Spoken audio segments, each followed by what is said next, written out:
नमस्ते विद्यार्थियों, DG school में आपका स्वागत है। विद्यार्थियों, अभी हम 8वीं कक्षा के इतिहास विषय का अध्ययन कर रहे हैं और आपके 8वें चैप्टर जिसका नाम है महिलाओं की स्थिति में सुधार। तो इस चैप्टर के माध्यम से हम महिलाओं की स्थिति में जो भी सुधार हुए हैं पिछले 200 वर्षों के दौरान, उसको हम स्टेप बाय स्टेप समझने की कोशिश कर रहे हैं। और विद्यार्थियों, आज हम ईश्वर चंद्र विद्यासागर जी के बारे में जानेंगे और विधवा पुनर्विवाह के बारे में भी हम लोग जानेंगे, विडो रीमैरिज के बारे में। तो किस प्रकार से 1856 में लॉर्ड डलहौजी के समय में हिंदू विडो रीमैरिज एक्ट बनाया गया था, हिंदू विधवा पुनर्विवाह कानून, है ना। तो बच्चों, ये कोई आसान काम नहीं था और इस काम को आसान बनाने का काम ईश्वरचंद विद्यासागर ने किया और एक तरह से देखा जाए तो इन्होंने पूरा जीवन लगा दिया इस काम में। तो बच्चों, आप देख रहे हैं स्क्रीन पे संस्कृत कॉलेज कलकत्ता। तो बच्चों, हमारे देश में यदि देखा जाए तो कलकत्ता का सांस्कृतिक क्षेत्र में एक बहुत बड़ा योगदान बनता है।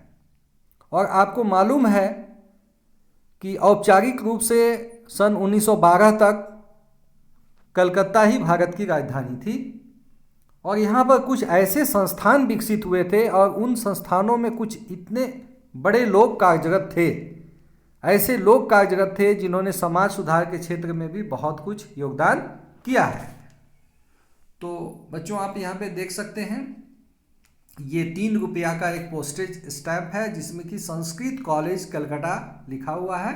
1824 और 1999 में ये पोस्टेज स्टैम्प जारी किया गया था। बच्चों, पोस्टेज स्टैम्प जो है बहुत इंपॉर्टेंट चीज़ों पे ही जारी किया जाता है, कोई सामान्य चीज़ पे जारी नहीं किया जाता है। तो संस्कृत कॉलेज कलकत्ता का कुछ ना कुछ अहमियत तो है, इसीलिए इसके लिए पोस्टेज स्टैम्प जारी किया गया है। तो मैं बताता हूँ, सिलसिलेवार ढंग से आप जानने का प्रयास करिएगा। देखिए, the Sanskrit college and university, आज यूनिवर्सिटी बन गई होगी या उस समय इसको संस्कृत कॉलेज कहा जाता था, यह 1828 की बात है। तो हम सीधे सीधे ईश्वरचंद विद्यासागर जी के बारे में जानते हैं। चलिए, तो बच्चों, आप लोग पेज नंबर 105 का जो सेकेंड स्टेंजा है वहाँ पे आप फोकस कीजिएगा।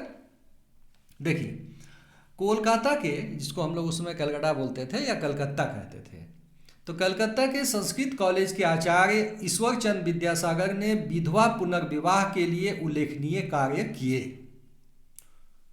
उन्होंने विधवा विवाह के पक्ष में प्राचीन ग्रंथों का हवाला देकर इसका समर्थन किया। उन्होंने यह प्रमाणित करने का प्रयास किया कि वेदों में विधवा विवाह को मान्यता दी गई है। ठीक है बच्चों, उन्होंने वेदों के माध्यम से यह बताने का प्रयास किया कि विधवा विवाह जो है वह संभव है। उन्होंने विधवा विवाह के समर्थन में हजारों लोगों के हस्ताक्षर युक्त प्रार्थना पत्र गवर्नर जनरल लॉर्ड डलहौजी को दिया, जिसके फलस्वरूप 1856 में हिंदू विधवा पुनर्विवाह अधिनियम, जिसको हम लोग अंग्रेजी में कहते हैं हिंदू विडो रीमैरिज एक्ट, है ना, तो उसको मान्यता दी गई। स्टूडेंट्स, आगे देखिए, देश में कुछ कुंठित मानसिकता के लोगों ने विद्यासागर का विरोध किया एवं उनका सामाजिक बहिष्कार तक कर दिया। बच्चों, हर युग में अच्छी चीज़ों का बहिष्कार भी होता रहा है। कई चीज़ें ऐसी हैं जिनको पहले तो विरोध किया जाता है और बाद में जब समय बीत जाता है तो लोगों को लगता है कि नहीं, वो चीज़ें सही थी। आज यदि मान लीजिए कहीं कोई बहू बेटी, है ना, बहुत अर्ली एज में विडो हो जाती है, तो ये क्या आवश्यकता है कि वो सारे जीवन पर्यंत वो जो है विडो के रूप में ही रह जाए। यदि उसका पुनः विवाह हो जाए, उसका घर बस जाए, तो क्या गलत है ना। और एक तरह से उस लड़की का या उस विधवा का सामाजिक सुरक्षा भी हो जाएगा, प्रोटेक्शन भी होगा, तो कोई गलत नहीं है। लेकिन उस समय के कुंठित मानसिकता के लोगों ने विद्यासागर का विरोध किया एवं उनका सामाजिक बहिष्कार तक कर दिया। लेकिन विद्यासागर इन विरोधियों से विचलित कभी नहीं हुए। उन्होंने अपने पुत्र की शादी भी एक विधवा से कर समाज के सामने आदर्श प्रस्तुत किया। देखिए ये कितनी बड़ी बात है कि मैं जिस चीज़ के लिए वकालत कर रहा हूँ उसे मैं पहले अपने घर में लागू कर रहा हूँ। ठीक है, इन बातों को समझना होगा बच्चों। उनके प्रयासों के फलस्वरूप बंगाल में उस समय काफ़ी विधवा विवाह हुए। विधवा विवाह के पक्ष में चलाए जा रहे आंदोलन भारत के कई भागों में फैल गया और बड़ी संख्या में लोगों का समर्थन भी मिलने लगा। तो बच्चों यहाँ तक तो हम लोग जाने। अब एक और महान व्यक्ति से चलिए हम लोग मिलते हैं। देखिए यहाँ पे लिखा हुआ है कंदकूरी वीरेशलिंगम, है ना। देखिए ये आपके पाठ्य पुस्तक के पेज नंबर 107 पे आप जाएंगे तो वहाँ आप फ्रंट में ही देखिए, ऊपर में देखिए वीरेशलिंगम पंतुलू, है ना। मद्रास में वीरेशलिंगम पंतुलू जो हैं वो विधवा विवाह के लिए एक संगठन बनाते हैं और बहुत ही उल्लेखनीय काम करते हैं। इनको दक्षिण भारत का राजा राम मोहन राय कहा जाता है। तो बच्चों ऑब्जेक्टिव में ये सवाल पूछा जा सकता है कि दक्षिण भारत का राजा राम मोहन राय किनको कहा जाता है, तो उसमें आप वीरेशलिंगम पंतुलू का नाम लीजिएगा। तो देखिए इनके नाम से भी जो है पोस्टेज स्टैंप जारी हुआ है। देखिए बच्चों आप इस पोस्टेज स्टैंप के बाएं हाथ सबसे ऊपर कोने में देखिए 1848 में इनका जन्म है और 1919 में इनकी मृत्यु है ना। ये 25 पैसे का पोस्टेज स्टैंप है। जो कब जारी हुआ ये तो यहाँ नहीं लिखा हुआ है ना, लेकिन यहाँ पे हिंदी और अंग्रेजी में लिखा हुआ है कंदकूरी वीरेशलिंगम। तो बच्चों इनका संबंध मद्रास प्रेसिडेंसी से है और मद्रास प्रेसिडेंसी का आज वह पार्ट जो कि पहले तो बच्चों आंध्र प्रदेश नहीं था, है ना, उस समय उसको मद्रास प्रेसिडेंसी कहते थे। तो वहाँ पे एक राजमुंद्री नाम का एक बड़ा सा शहर है ना, एक बड़ा शहर है आंध्र प्रदेश में, राजमुंद्री बोलते हैं उसको, राजमुंद्री। आप लोगों ने विजयवाड़ा का नाम सुना होगा, है ना, विजयवाड़ा के आसपास ही है राजमुंद्री, है ना। बच्चों आंध्र प्रदेश में भी बहुत बड़े बड़े शहर हैं, आप लोगों को मालूम है। जैसे हैदराबाद तो अब ठीक है, हैदराबाद आंध्र प्रदेश की राजधानी है, वो अलग बात है। लेकिन अभी जब तेलंगाना राज्य बन गया तो हैदराबाद तो सच पूछिए तो वो तेलंगाना के ही क्षेत्र में चला गया है। आंध्रा वाले जो क्षेत्र हैं उसमें विशाखापत्तनम एक बड़ा शहर है, विजयवाड़ा है, राजमुंद्री है, ये सब बड़े शहर हैं। तो मद्रास प्रेसिडेंसी के राजमुंद्री में इनका जन्म हुआ था और यहीं पे इन्होंने अपना आंदोलन चलाया था विधवा पुनर्विवाह को लेकर के। तो इनको हम लोग राजा Ram Mohan Roy of south India बोलते हैं। तो बच्चों इसको आपको याद रखना है।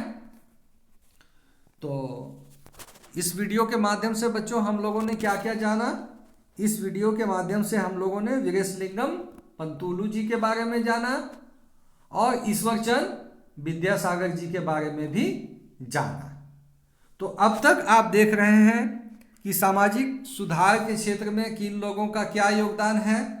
तो इन योगदानों में सबसे महत्वपूर्ण तो राजा Ram Mohan Roy, Lord William Bentinck, है ना, और आगे चल कर के संस्कृत कॉलेज कलकत्ता के प्राध्यापक ईश्वरचंद विद्यासागर, और साथ ही साथ हम लोगों ने वीरेशलिंगम पंतुलू का नाम भी सुन लिया। तो बच्चों यदि आप पेज नंबर 107 पे हैं तो वहाँ पे आप फोकस कीजिएगा और देखिएगा कि जो आर्य समाज के संस्थापक थे स्वामी दयानंद सरस्वती, उन्होंने भी विधवा विवाह का समर्थन किया था, है ना। और बॉम्बे का, अभी जिसको हम लोग मुंबई बोलते हैं, तो बॉम्बे का जो बुद्धिजीवी समाज है उसने भी विधवा विवाह का समर्थन किया था। तो पुणे में एक थे प्रोफेसर D.K. कर्वे, है ना, याद रखिएगा, पुणे में एक विधवा आश्रम चलाते थे, उनका नाम था D.K. कर्वे। उन्होंने 1899 में जो है कि विधवा आश्रम स्थापित किया था, है ना। और वो भी विधवा आश्रम तो खोला जरूर था, लेकिन उनका प्रयास था कि विधवाओं का जो है पुनर्विवाह हो सके, ठीक है।